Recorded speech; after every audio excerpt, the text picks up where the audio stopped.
और 100 प्रश्न आपको पहले खुद से सॉल्व करने हैं, उसके बाद हम उसके उत्तर और प्राइवेट वीडियो सॉल्यूशन उपलब्ध कराते हैं। इसमें सम्मिलित होने के लिए आप हमसे संपर्क करें 7631314948 पर कॉल व्हाट्सएप करके आप सम्मिलित हो सकते हैं। बगैर किसी देरी के हम टेस्ट पेपर 1 की शुरुआत करते हैं और कुल 100 प्रश्न आपको सॉल्व करके दिखाते हैं। आइए हम पहले क्वेश्चन की ओर बढ़ते हैं। इम्तिहानी काबिलियत 2023 में दक्षता परीक्षार्थियों से उर्दू असातिज़ा से जो पहले सवाल पूछे जाएंगे वो ये है, रुबाई में कितने मिसरे हम काफिया होते हैं। रुबाई नज़म की एक ख़ास किस्म होती है जिसमें 4 मिसरे होते हैं, लेकिन 3 मिसरे जो होते हैं आपस में हम काफिया हुआ करते हैं। सही जवाब हो जाएगा ऑप्शन सी, जीम। नेक्स्ट क्वेश्चन है, जैन में इसमें नकरा की मिसाल नहीं है। इसमें नकरा कहते हैं जातिवाचक संज्ञा को, कॉमन नाम को, जो आम नाम को बतलाए, किसी खास नाम को नहीं। पहाड़ से कोई भी पहाड़, गाय से कोई भी गाय, किताब से कोई भी किताब, लेकिन गंगा जो है एक खास नदी है, ये इसमें नकरा की मिसाल नहीं है बल्कि इसमें मार्फा की मिसाल है। सही जवाब हो जाएगा दाल, ऑप्शन डी। नेक्स्ट क्वेश्चन है 3 नंबर, जैन में अलिफ ममदूदा की मिसाल है। अलिफ की 2 किस्म होती है, अलिफ ममदूदा, अलिफ मकसूरा। जहाँ कहीं आपको मद नज़र आ जाए वो अलिफ मकसूरा होता है, जहाँ मद नहीं होता है वो अलिफ ममदूदा होता है। सही जवाब है ऑप्शन बी। अगला क्वेश्चन है 4 नंबर, नून गुन्ना की पहचान करें। नून गुन्ना उस नून को कहते हैं जिसकी आवाज़ नाक से निकलती है। पहचान, धान, इंसान, ना की पूरी आवाज़ आ रही है, नून जाहिर है ये, लेकिन आंगन में पहला नून जो है ये नून गुन्ना है। नून गुन्ना जब हरूफ के आखिर में आता है तो वहाँ नुक्ता का भी इस्तेमाल नहीं होता है, लेकिन यही नून गुन्ना जब बीच में आ जाए तो नुक्ता लगता है, लेकिन हम उसकी आवाज़ नून जैसे नहीं निकालते बल्कि नाक से निकालते हैं। सही जवाब ऑप्शन ए अलिफ है। नेक्स्ट क्वेश्चन है, ज़ैल में मुअन्नस अल्फाज की पहचान करें। 4 हरूफ दिए हुए हैं, इसमें एक मुअन्नस है, बाकी मुज़क्कर है। आवाज़ जो होता है मुअन्नस होता है, आम बोलचाल में हम इस्तेमाल करते हैं आवाज़ आ रही है न कि आ रहा है, इससे पता चलता है कि आवाज़ मुअन्नस है। अगला क्वेश्चन है 6 नंबर, दर ज़ैल में मुज़क्कर अल्फाज कौन है। मुज़क्कर मर्द का होना ज़ाहिर हो उसे मुज़क्कर कहते हैं। प्यास लग रही है, आज़ान हो रही है, बोतल टूट गई, पता चलता है कि तीनों मुअन्नस है, लेकिन उसको अदल मिल गया ना कि मिल गई, इससे पता चलता है कि अदल मुज़क्कर है। अगला क्वेश्चन है 7 नंबर, हुरूफ की जमा है। हर्फ की जमा क्या होगा। हरफात होगा, हरफे होगा, एहराफ होगा, हुरूफ होगा। हर्फ की जमा होगा हुरूफ। ये हुआ हर्फ, इसमें 2 हर्फ मिलकर एक हुरूफ बनाया, अलिफ बेजबर। अब बढ़ते हैं अगले क्वेश्चन की ओर। 8 नंबर सवाल है, वालिद की जमा है। वालिद की जमा होता है वालिदैन। हमारे जो वालिद हैं वो सिंगुलर हुए और वालिदैन जिसमें वालिद वालदा दोनों शामिल हैं ये जमा हो गए। 9 नंबर क्वेश्चन है, इसमें ज़र्फ़ की मिसाल है। इसमें ज़र्फ़ उसे कहते हैं जिससे ज़माना का पता चले, मकान का पता चले, जगह का पता चले। साजन, दुल्हन, ससुर ये सब किसी ज़माने को नहीं बतला रहा है, किसी मुकाम को नहीं बतला रहा है, लेकिन ससुराल का मतलब ये होता है कि बीवी के माँ का घर, ये हुआ जगह को बतलाता है, इसलिए इसमें ज़र्फ़ है। इसमें फ़ाइल की पहचान करें। फ़ेल कहते हैं काम को, काम करने वाले को फ़ाइल कहते हैं। इसमें फ़ाइल हो जाएगा जो काम कर रहा है। अब्द का मतलब होता है ग़ुलाम। आबिद यानी इबादत करने वाला, जहाँ करने वाला आ जाए वो फ़ाइल होता है। सही जवाब ऑप्शन बी है। नेक्स्ट क्वेश्चन है 11 नंबर, सिफत की कौन सी किस्म का ताल्लुक इस्म की तादाद या तरतीब से है। सिफत की बहुत सारी किस्म होती है। सिफत ज़ाती, सिफत निस्बती, सिफत अददी, सिफत मिक़दारी, सिफत ज़मीरी, सिफत इस्तिफ़हामी। लेकिन जब आए सिफत अददी आए तो इसका ताल्लुक जो होता है तादाद या तरतीब से होता है। अब बढ़ते हैं अगले सवाल की तरफ। नेक्स्ट क्वेश्चन है, लफ्ज तुलू का मुतजाद होगा। सूरज का तुलू होता है, तुलू का मतलब होता है उगना, गुरूब का मतलब होता है डूबना। सूरज के तुलू होने को सूर्यास्त, सूर्योदय और सूर्यास्त गुरूब को कहते हैं। अगला क्वेश्चन है 13 नंबर, झैल में कौन सा लफ्ज आपस में मुतरादिफ नहीं है। मुतरादिफ का मतलब होता है जिसका मीनिंग इक्विवेलेंट हो। जिल्लत को रुसवाई भी कहते हैं, खारी भी कहते हैं, लेकिन इज्जत जो होता है जिल्लत का उल्टा होता है, ना कि मुतरादिफ। सही जवाब है जीम, ऑप्शन सी। अगला क्वेश्चन है 14 नंबर, कौन से लफ्ज में दर साबका नहीं है। साबका कहते हैं कि इसको हम हटा दें तो ये माना दर अल्फाज बना रहे। दर असल में दर साबका है, दर हकीकत में दर साबका है, दर गा में दर साबका है, लेकिन दर्दमंद में मंद लाहेका है, न कि दर साबका। दर को आप हटा दीजिए, आगे कुछ नहीं बचा, कोई मीनिंग नहीं है इसका। अब बढ़ते हैं अगले सवाल की तरफ। मुहावरा है आंखों का तारा होना। इसका मतलब होता है बहुत प्यारा होना। वो अपनी माँ बाप के आंखों का तारा है, यानी वो बहुत प्यारा है। अब बढ़ते हैं क्वेश्चन नंबर 16 की तरफ। आग की पूजा करने वाले को क्या कहते हैं। क्या आतिशगीर कहते हैं, आतिशगीरियत कहते हैं, आतिश खुदा कहते हैं, या आतिश परस्त कहते हैं। जो आग की पूजा करता है वो आतिश परस्त है। परस्त का मतलब होता है पूजने वाला। 17 नंबर क्वेश्चन है, माना के एतबार से जुमला की कितनी किस्म है। माना के एतबार से जुमला की 6 किस्म होती है। नेक्स्ट क्वेश्चन है 18 नंबर, कौन से जुमले में सवालिया निशान मौजूद है। सवालिया निशान ये हुआ तुम्हारा नाम क्या है, ये सवालिया निशान यहाँ मौजूद है।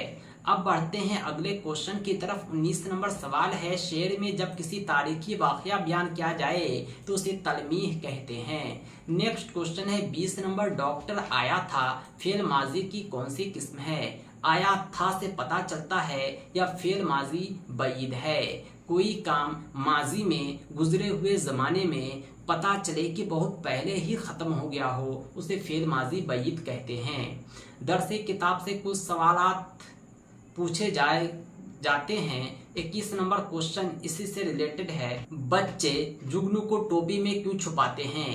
बच्चे जुगनू को टोपी में इसलिए छुपाते हैं कि वह उसकी चमक को देख सके, उसकी जान बचाने के लिए नहीं, उसे पालने के लिए नहीं, उसे सजा देने के लिए नहीं, उसकी चमक को देखने के लिए। अगला क्वेश्चन है, हम जो गज़ा खाते हैं वो कहाँ हजम होता है। हम जो गज़ा खाते हैं वो मादे में जाकर हजम होता है। अगला क्वेश्चन है 23, सबसे ज़्यादा शक्कर किससे हासिल होता है। सबसे ज़्यादा शक्कर यानी चीनी गन्ना से हासिल होता है। आपकी दरसी किताब में एक गीत है, इसके मुसन्निफ कौन है। इसके मुसन्निफ हैं राम कृष्ण। अगला क्वेश्चन है 25 नंबर, उर्दू अदब में किसके खतूत दिलचस्प हैं। उर्दू अदब में मिर्जा गालिब के खतूत काफ़ी दिलचस्प हैं। अगला क्वेश्चन है, दर झैल में कौन सा दुरुस्त है। आइए 4 ऑप्शन दिखाते हैं और दुरुस्त की पहचान करते हैं। 999 का पेशरू 1000 है, ये गलत है। पेशरू का मतलब होता है पहले का, और जानशी का मतलब होता है बाद का। 1001 के पेशरू का जानशी है, ये भी गलत है। 1000 का जानशी 1001 होगा, न कि 1002। नेक्स्ट है 1000 के जानशी का पेशरू है, ये सही है। 1000 का जानशी हो गया 1001, इसका पेशरू 1000। सही जवाब आपको हो जाएगा ऑप्शन डी। नेक्स्ट क्वेश्चन है 27, एक दुकान में 239 खिलौने पहले से मौजूद है। 70 खिलौने और लाए गए और उनमें 152 फरोख्त हुए। कुल कितने खिलौने अभी मौजूद हैं। 239 और 70 खिलौने मौजूद थे, 152 बिके, यानी 239 प्लस 70 माइनस 152। सही जवाब हो जाएगा ऑप्शन बी। नेक्स्ट क्वेश्चन है 28, एक पेंसिल की कीमत जो है 2 रुपया 50 पैसे है। एक लड़का है अमित, निस्फ दर्जन पेंसिल खरीदता है। निस्फ दर्जन का मतलब होता है आधा दर्जन, यानी 6 पेंसिल खरीदता है, क्योंकि एक पेंसिल में 12 पीस होते हैं। और दुकानदार को 100 रुपए का नोट देता है। सबसे पहले ये बतलाइए कि उसने कितने का सौदा किया। एक पेंसिल 2.5 रुपए का है। इसको 6 से आप जब गुना करेंगे तो 6 दूनी 12 3 15 रुपया का सौदा किया है। 100 रुपये में से कितना रिटर्न होगा? तो 85 रुपया रिटर्न होगा। सही जवाब है ऑप्शन सी जीम। नेक्स्ट क्वेश्चन है 29। इसमें जो है 2 अदद दिया हुआ है। इसमें 10 हिस्सों और यूनिट हिस्सों की पैदावार में हिस्सों का मजमुआ कितना है? यानी इकाई को इकाई से, दहाई को दहाई से आप गुना कीजिए। उसके बाद जो डिजिट आते हैं सभी को आपस में जोड़ दीजिए। 3 नमा 27 होता है और 7 पंचे 35 होता है। सभी को आप आपस में जोड़ दीजिए तो 7 दूनी 9, 5 3 8, 9 8 17। सही जवाब ऑप्शन डी है। दोपहर के 2:58 बजे हैं। उसे 4 घंटा 59 मिनट पहले यानी 5 घंटा से 1 मिनट पहले कितने बजे हैं? इसको आप 3 मान लीजिए, इसको आप 5 मान लीजिए, फिर भी जो है आपको 1 घटाने हैं। यानी हम 10 से 1 मिनट पहले यानी 9:59 सही जवाब हो जाएंगे। 31 नंबर क्वेश्चन है 19,000, 19 सैकड़ा, 19 यूनिट। सभी को आपस में आप जोड़िए, बताइए ये किसके बराबर है? ये हो गया 19,000, ये हो गया 19 सैकड़ा, ये हो गया 19 यूनिट। सभी को आपस में जोड़ेंगे तो 9 1 9 9 1 10 के 0 हासिल 1 1 2 20 919। सही जवाब ऑप्शन ए है अलिफ। नेक्स्ट क्वेश्चन है अगर 5 6 7 को 5 6 7 5 6 7 5 6 7 3 पर एक ही डिजिट रिपीट है, तकसीम किया जाता है तो कितना हिस्सा हसस यानी भागफल आएगा? जब एक ही डिजिट 3 बार रिपीट हो तो 3 बार 1 आता है और 2 बार बीच में 0 आता है। 1001 सही जवाब ऑप्शन बी है। अगला क्वेश्चन है 1/2 में कितने 1/8 हैं? 1/8 को 1/2 पुराने के लिए आप 4 से गुना करेंगे।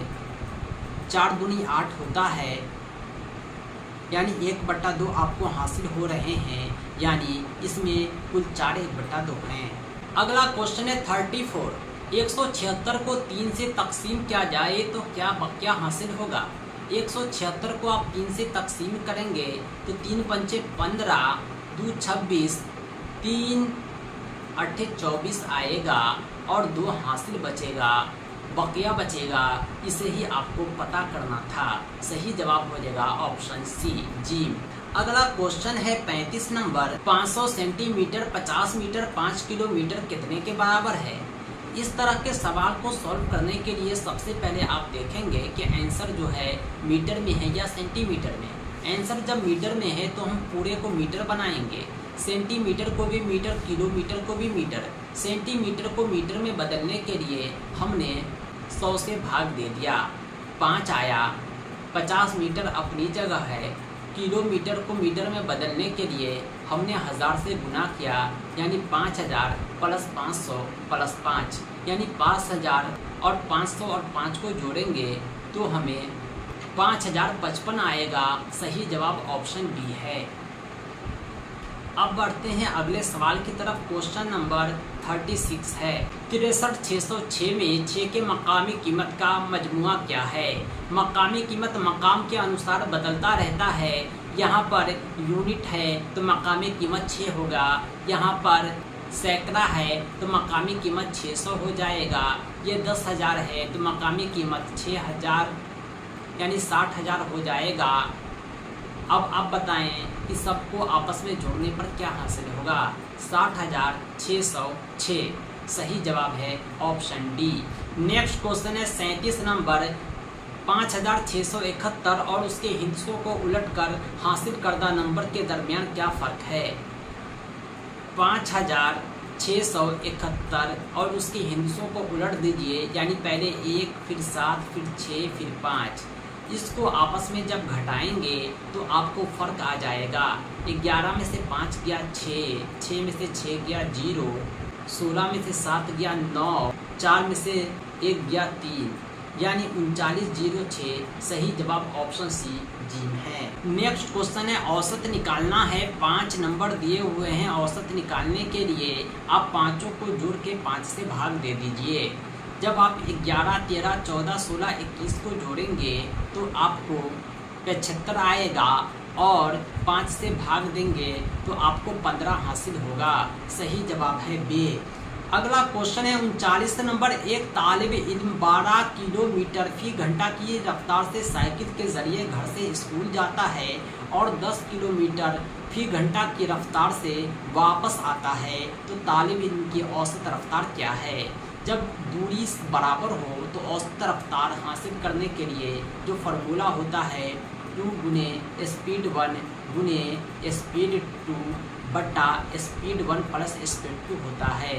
12 10 22, 2 से 22 को काटेंगे 11 मरतबा 120 बट्टा 11 हो जाएगा 10 पूर्णांक 10 बट्टा 11। सही जवाब है ऑप्शन सी। क्वेश्चन नंबर 40 है। एक स्कूल में 391 लड़कियां हैं और 323 लड़के हैं, तो क्लास में तलबा की तादाद कितनी है? लड़के और लड़कियां को आप जोड़ दें, 3 1 4 हो जाएगा, 9 2 11 के 1 के हो जाएगा, 3 2 5 3 3 6 1 7 हो जाएगा।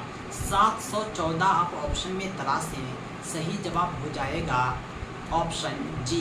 क्वेश्चन नंबर 41 से 43 तक हिदायत दिए गए हैं। इसमें ऐसे ऑप्शन आपको तलाशने हैं जो बाकी 3 से अलग हो। क्वेश्चन नंबर 41 है। इसमें जो है 3 जो है एक जैसे हैं, चौथा अलग है, हमें उसे ही तलाशना है। ए से लेके जेड तक जितने भी अल्फ़ाबेट होते हैं, अगर हम उसे सीरियल नंबर में सजा दे, ए को 1 बोले, बी को 2 बोले, सी को 3 बोले, तो आप कहेंगे F 6 है, I 9 है, J 10 है, L 12 है। इस प्रकार आप देख रहे होंगे 6 3 9 1 10 2 12, यानी 3 1 2 का डिफरेंस है। इस स्पीड से ये आगे बढ़ रहे हैं। ये भी इसी क्रम में है, ये भी इसी क्रम में है, लेकिन ये जो है 3 1 2 के डिफरेंस में नहीं है, बल्कि इन 14 P 16 2 1 2, ये 3 1 2 के बजाय 2 1 2 के डिफरेंस में है, यानी चौथा जो ऑप्शन है बाकी तीनों से अलग है। सही जवाब हो जाएगा ऑप्शन डी दाल। 42 नंबर क्वेश्चन ठीक ऐसा ही है। 8 और 11 में 3 का डिफरेंस है, 1 4 में 3 का डिफरेंस है, 7 10 में 3 का डिफरेंस है, लेकिन 3 5 में 3 का नहीं बल्कि 2 का डिफरेंस है। सही जवाब है ऑप्शन डी। क्वेश्चन नंबर 43 भी कुछ ऐसा ही है। कुरान हो, गीता हो, बाइबिल हो, ये सब धार्मिक किताब है, मजहबी किताब है, लेकिन पंचशील जो है मजहबी किताब नहीं है, कोई कहानी नाविल है प्रेमचंद की। क्वेश्चन नंबर 44 है। 5 दोस्त एक कतार में बैठे हैं शुमाल की तरफ मुंह करके। एस जो है टी और क्यू के दरमियान में बैठा हुआ है। एक तरफ टी है, एक तरफ क्यू है।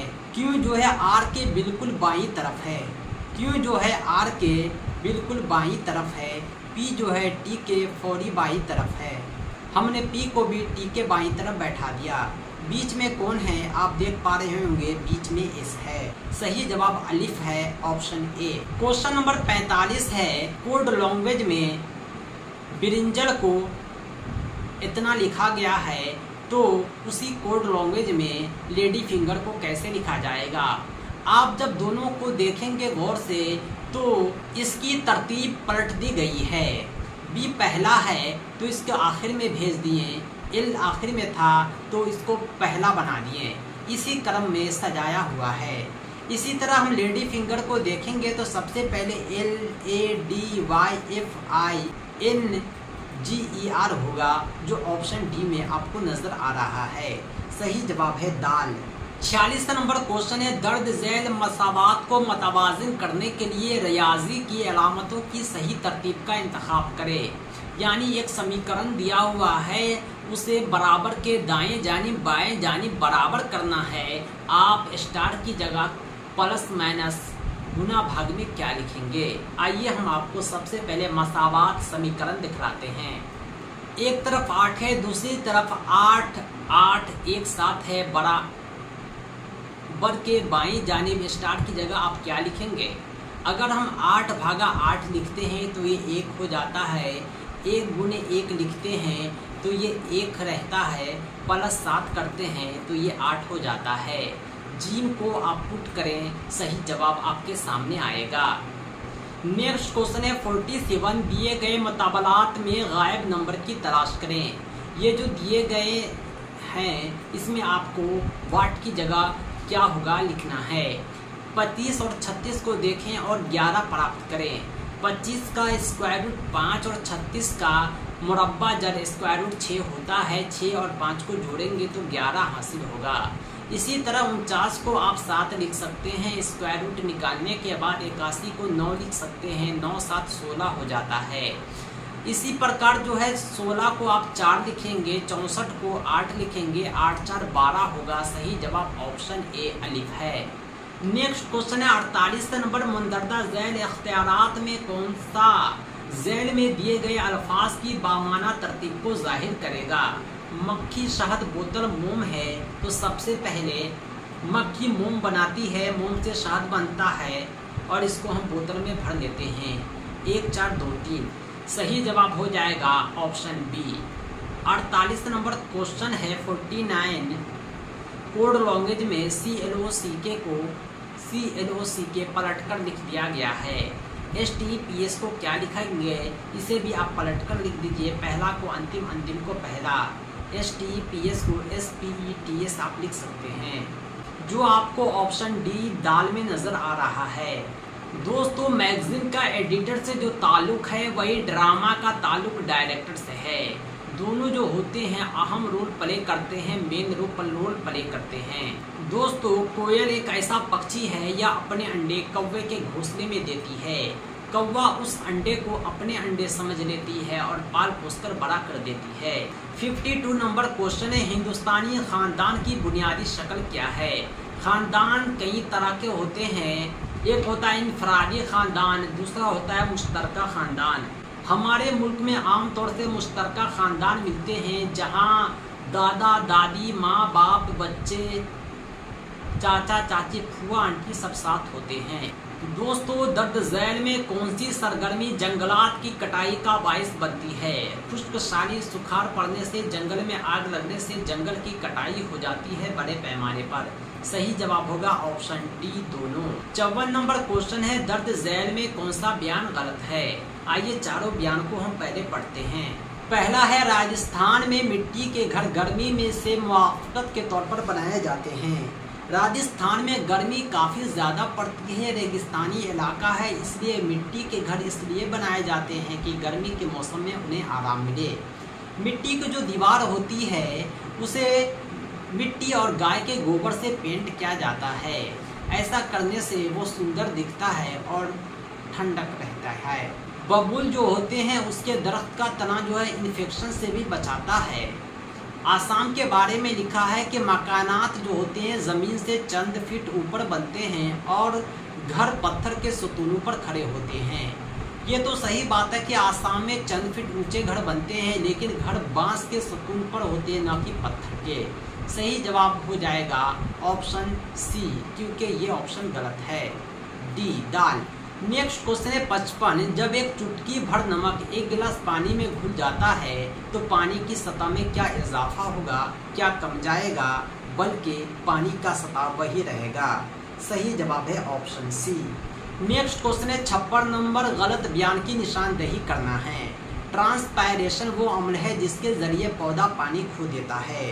पौधे में जो वाष्पोत्सर्जन होता है, इससे जो एक्स्ट्रा पानी होता है पौधों के पास वो पत्ते से उड़ जाता है। ये अपनी जगह सही है। पौधे में बीजों का फैलाव बैरूनी अवामिल पर मुनहसर है, ये गलत है। अंदरूनी अवामिल पर यह मुनहसर करता है। क्वेश्चन नंबर 57 है, जो जानवर रात को जागते हैं वो सिर्फ स्याह और सफ़ेद रंग को ही पहचानते हैं। सही जवाब हो जाएगा ऑप्शन बी। क्वेश्चन नंबर 58 है, मुंदरजा झैल में कौन सी मिसाल इंसान के बनाए हुए माहौलियाती निज़ाम की है। टिश्यू कल्चर, हर्बेरियम, एक्वेरियम, जंगल। एक्वेरियम होता है मछली पालन, शीशे के डब्बे में मछली पाला जाता है, इसे एक्वेरियम कहते हैं। इसे बनाया है इंसानों ने, इसलिए यह इंसान द्वारा बनाया गया माहौलियाती निज़ाम है। क्वेश्चन नंबर 59 है, घास के मैदान के माहौलियाती निज़ाम में सबसे बड़ी आबादी किसकी होती है? घास के जो मैदान होते हैं जहाँ सब्जी ही सब्जी होता है, हरियाली हरियाली होता है, वहाँ सबसे बड़ी आबादी सब्जी खोर हरियाली खाने वाले की होती है। सही जवाब है अलिफ। क्वेश्चन नंबर 60 है, सब्ज खोर उत्पादक इसे किस नाम से जानते हैं? इसे प्रोड्यूसर कहते हैं, इसे पहला ऑर्डर सारिफ कहते हैं, सेकंड ऑर्डर सारिफ कहते हैं, तीसरा ऑर्डर सारिफ कहते हैं। सही जवाब हो जाएगा पहला ऑर्डर सारिफ। जो सब्जी होते हैं, पेड़ पौधे होते हैं, वो असल में प्रोड्यूसर होती हैं। पेड़ पौधे को खाने वाले सब्जी खोर को पहला ऑर्डर सारिफ, प्रथम उपभोक्ता कहते हैं। जो पेड़ पौधे के खाने वाले को खाते हैं, बकरी हिरन को खाते हैं, वो सेकंड ऑर्डर सारिफ हो गए। जो सेकंड ऑर्डर सारिफ को खाते हैं, शाकाहारी ही नहीं मांसाहारी को भी खा जाते हैं, वो तीसरा ऑर्डर सारिफ हुआ। यानी सही जवाब हमें ऑप्शन बी नज़र आता है। क्वेश्चन नंबर 61 है, बरेल रस्मुल खत। जो बरेल लिपि है उसके बारे में आप क्या जानते हैं? बरेल लिपि जो होता है ये मोटे कागज़ पर नुक्ते बनाकर लिखा जाता है। ये स्क्रिप्ट में 8 नुक्ते होते हैं, ये गलत है, बल्कि 6 नुक्ते होते हैं। पहला सही था, दूसरा गलत है, तीसरा हम पढ़ते हैं, नुक्तों की लकीर एक नुकीले आले से बनाई जाती है। कोई भी नुकीले हथियार से मोटे पेपर पर उभार बनाया जाता है बरेल लिपि में, ये भी ऑप्शन सही है। चौथा जो है उसे उठे हुए पॉइंट पर उंगलियां चलाकर पढ़ते हैं। इससे अंधे लोग उस उभार में उंगली फेर फेर करके पहचानते हैं कि ये कौन सा अल्फ़ाबेट है। यानी हम चारों को देखते हैं तो पहला, तीसरा, चौथा सही है, दूसरा गलत है। हमें दुरुस्त बयानात तलाशने थे। अगला क्वेश्चन है, मोहिनी अट्टम। ये जो रक्स है, नाच है, नृत्य है या केरला में मशहूर है? रेशम की पैदावार और रेशम के कीड़े की परवरिश को क्या कहते हैं? यह सेरीकल्चर कहलाता है। नेक्स्ट क्वेश्चन है, दर्द झैल में कौन सा विटामिन पानी में हल पजीर विटामिन नहीं है? हल पजीर का मतलब होता है घुलने वाला, घुलनशील। विटामिन बी और सी ये पानी में घुल जाता है। विटामिन ए, डी, ई, के ये चारों विटामिन पानी में नहीं घुलता बल्कि वसा में घुलता है। सही जवाब हो जाएगा रेटिनॉल जो होता है पानी में हल पजीर नहीं है, घुलनशील नहीं है, नहीं घुलता है, इसे विटामिन ए कहते हैं। विटामिन ए का जो रासायनिक नाम है रेटिनॉल है। अगला क्वेश्चन है, माहौलियाती मुताला का मकसद क्या है? माहौलियाती मुताला के मकसद जो हैं वो माहौलियात की हालत के बारे में बेदारी पैदा करना, माहौल के लिहाज से मुनासिब सलूक सिखाना, माहौलियाती अखलाक एहसास माशरा तश्कील देना, ये सभी शामिल हैं। नेक्स्ट क्वेश्चन है, मंदरजा झैल में कौन सा फ़िज़ाई आलूदगी के इंतज़ाम का इख्तियार है? फ़िज़ाई आलूदगी कहते हैं हमारी फ़िज़ा जब आलूदा हो जाती है तो उसे फ़िज़ाई आलूदगी कहते हैं। इसे कम करने के लिए हम जो है बहुत सारे उपाय इख्तियार कर सकते हैं, ज़ाब्ता बना सकते हैं, मेयार बना सकते हैं। हम जो है ट्रांसपोर्ट प्लान कर सकते हैं, सीएनजी का इस्तेमाल कर सकते हैं, सभी के सभी फ़ायदेमंद है। सही जवाब है ऑप्शन डी। क्वेश्चन नंबर 67 है, माहौलियात ज़िंदगी की मावनत का निज़ाम है, यानी ज़िंदगी को फ़ायदा पहुंचाने वाला एक निज़ाम है माहौलियात। इसमें क्या क्या शामिल है? हवा शामिल है, पानी शामिल है, ज़मीन शामिल है, यानी सब कुछ शामिल है ऊपर के तमाम। लफ्ज़ माहौल की इब्तदा, लफ्ज़ माहौल की इब्तदा क्या है? यह जो है फ्रेंच अल्फाज है, फ्रांसीसी अल्फाज है। नेक्स्ट क्वेश्चन है, माहौलियात का आलमी दिन कब मनाया जाता है? यह 5 जून को मनाया जाता है। सही जवाब है ऑप्शन बी। नेक्स्ट क्वेश्चन है 70 नंबर, मंदरजा झैल में बिहू की कारकर्दगी ने हाल ही में गिनीज वर्ल्ड रिकॉर्ड बनाया है। वह शहर कौन है जहाँ बिहू की वजह से गिनीज वर्ल्ड रिकॉर्ड बना है? वो है गुवाहाटी। आपको मैं बता दूं कि बिहू एक त्यौहार है असम का। असम की राजधानी है गुवाहाटी, वहाँ भी बिहू त्यौहार धूमधाम से मनाया जाता है और ये गिनीज वर्ल्ड रिकॉर्ड में शामिल हो गया। नेक्स्ट क्वेश्चन है, हाल ही में किस दिन कौमी पंचायती राज दिन मनाया गया? कौमी पंचायती राज दिवस जो मनाया जाता है हर साल मनाया जाता है और इस बार भी 24 अप्रैल को कौमी पंचायती राज दिन मनाया गया। नेक्स्ट क्वेश्चन है, हाल ही में हेरिटेज फेस्टिवल 2023 कहाँ शुरू हुआ है? गोवा में शुरू किया गया है। क्वेश्चन नंबर 73 है कि कुल्लू वादी मुंदरदा झील पहाड़ी सिलसिलों के दरमियान वाक़ है। एक वादी है, कुल्लू घाटी है, ये जो है धौलधार और पीर पंजाल पर्वत श्रेणी पहाड़ी सिलसिलों के दरमियान वाक़ है।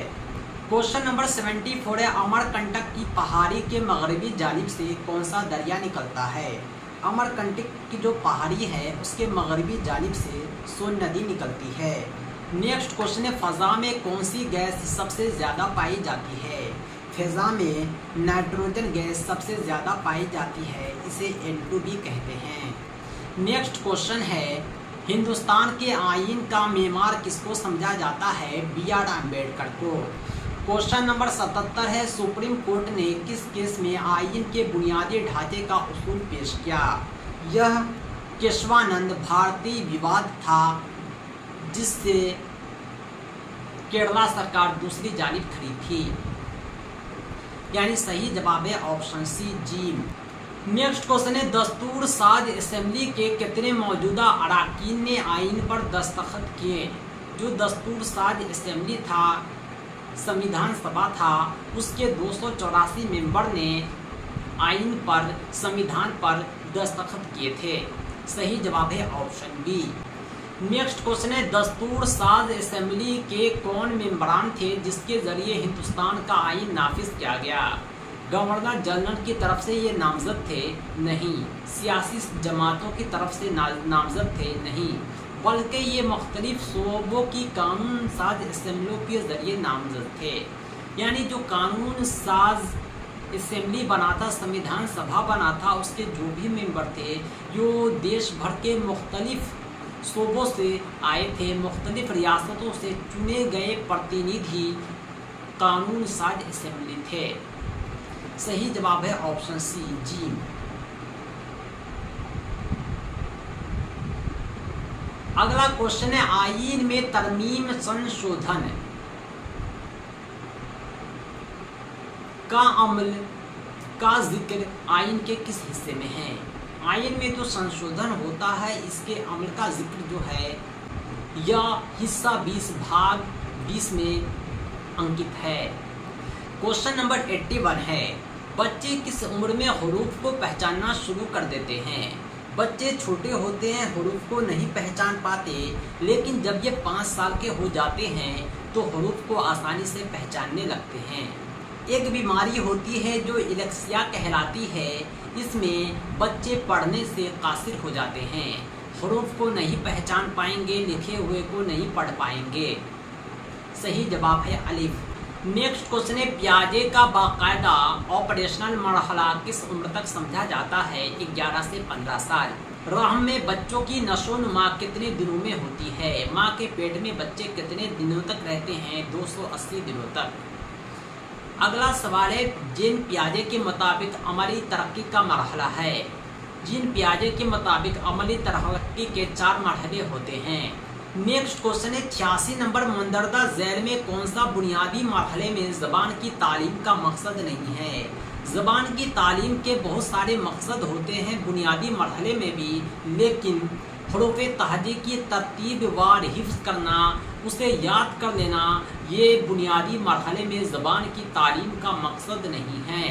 अगला क्वेश्चन में, ज़बान की महारत के हवाले से कौन सा बयान दुरुस्त है?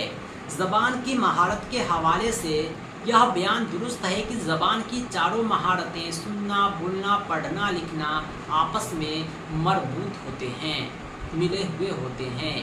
जब तक कोई सुनेगा नहीं वो बोल नहीं सकता, लिख नहीं सकता, पढ़ नहीं सकता।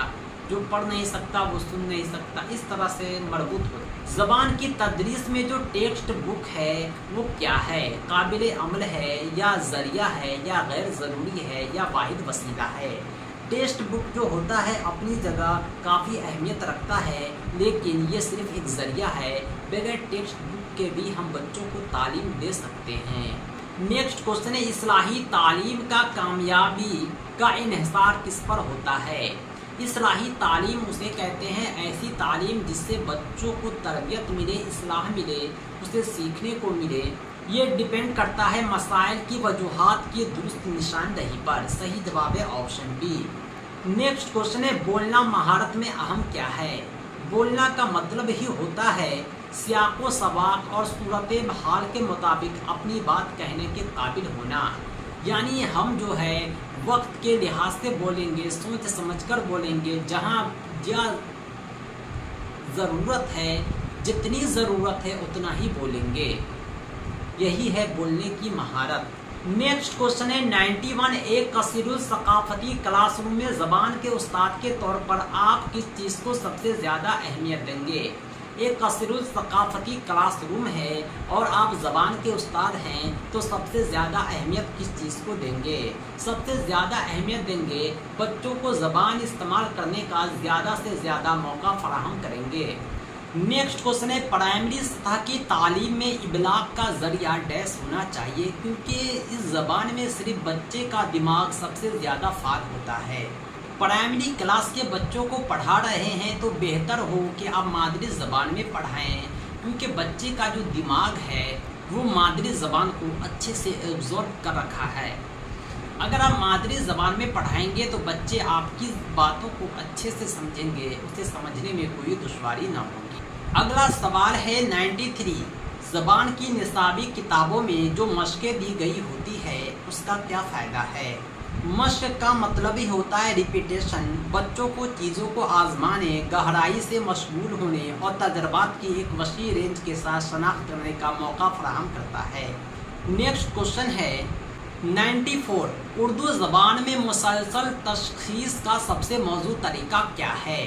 उर्दू ज़बान में आप मुसलसल, रेगुलर, कॉन्टीन्यूअस कॉम्प्रीहेंशन कर रहे हैं, तशख़ीस कर रहे हैं, इवालुएशन कर रहे हैं, तो बेहतर यह है कि बच्चों को अपने तजर्बात के इजहार का आप काफ़ी मौका फराहम करें, ताकि बच्चे बगैर डरे हुए अपनी काबिलियत ज़ाहिर कर सके।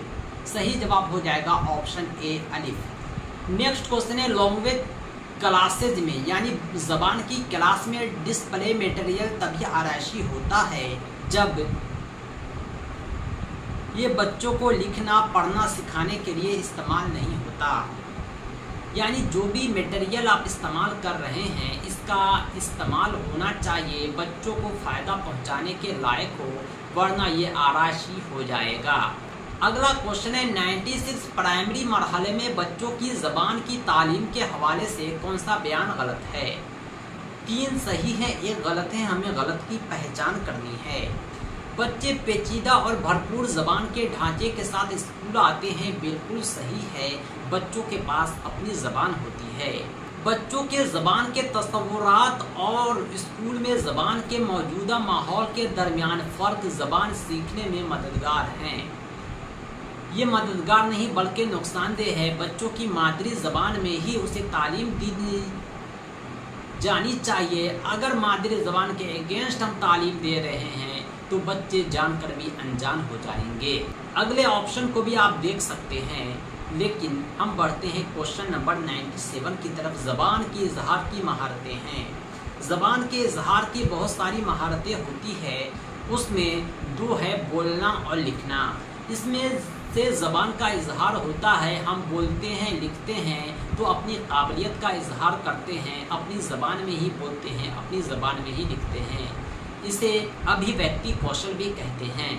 अगला क्वेश्चन है, मतन में दी गई तस्वीरों का मकसद क्या है? मतन कहते हैं टेक्स्ट को, अगर उसमें तस्वीर दी गई है तो ये तस्वीर जो होती है तजरीदी तस्वुरात को समझने में मदद करती है। तस्वीर की अपनी एक ज़बान होती है, तस्वीर भी बोलती है, उससे बच्चे समझ जाते हैं कि तस्वीर में हो क्या रहा है। कौवा कंकड़ डाल रहा है, पानी ऊपर आ रहा है, कौवा इसका मतलब प्यासा है, ये तस्वीर ही बतला देती है। क्वेश्चन नंबर 99 है, होमवर्क के बारे में कौन सा बयान दुरुस्त है। होमवर्क जो होता है बच्चों के सलाहियत लेवल के मुताबिक होमवर्क दिया जाना चाहिए। बच्चों का जो सलाहियत है उसी के मुताबिक हम होमवर्क देंगे, तभी बच्चे इंटरेस्ट के साथ उसे सॉल्व करके लाएंगे। आखिरी सवाल है, इस टेस्ट पेपर का बच्चों की ज़बान की बतदरीज तरक्की का रिकॉर्ड रखने में कौन सा सबसे ज़्यादा मददगार होता है। बच्चों की बतदरीज यानी दर्जा बदर्जा हम तरक्की का रिकॉर्ड रखना चाहते हैं तो हम तहरीरी इम्तिहान की जवाबी कॉपियों को देखेंगे, यह सबसे ज़्यादा मददगार होगा। सही जवाब है ऑप्शन ए। दोस्तों ये थे 100 सवालात टेस्ट पेपर 1 के। दक्षता एग्ज़ाम के हमने 5 अनऑफिशियल क्वेश्चन पेपर तैयार किए हैं जो एक एक करके आप तक पहुंचाए जाएंगे। OMR बेस्ड टेस्ट सीरीज में शामिल होने के लिए संपर्क करें 7631314948। दक्षता एग्ज़ाम के कंप्लीट मटेरियल के लिए, ऑल टीचिंग एग्ज़ाम के कंप्लीट नोट्स के लिए हमसे रब्ता करें। हम फिर मिलते हैं नेक्स्ट वीडियो में बहुत जल्द। Thanks for watching.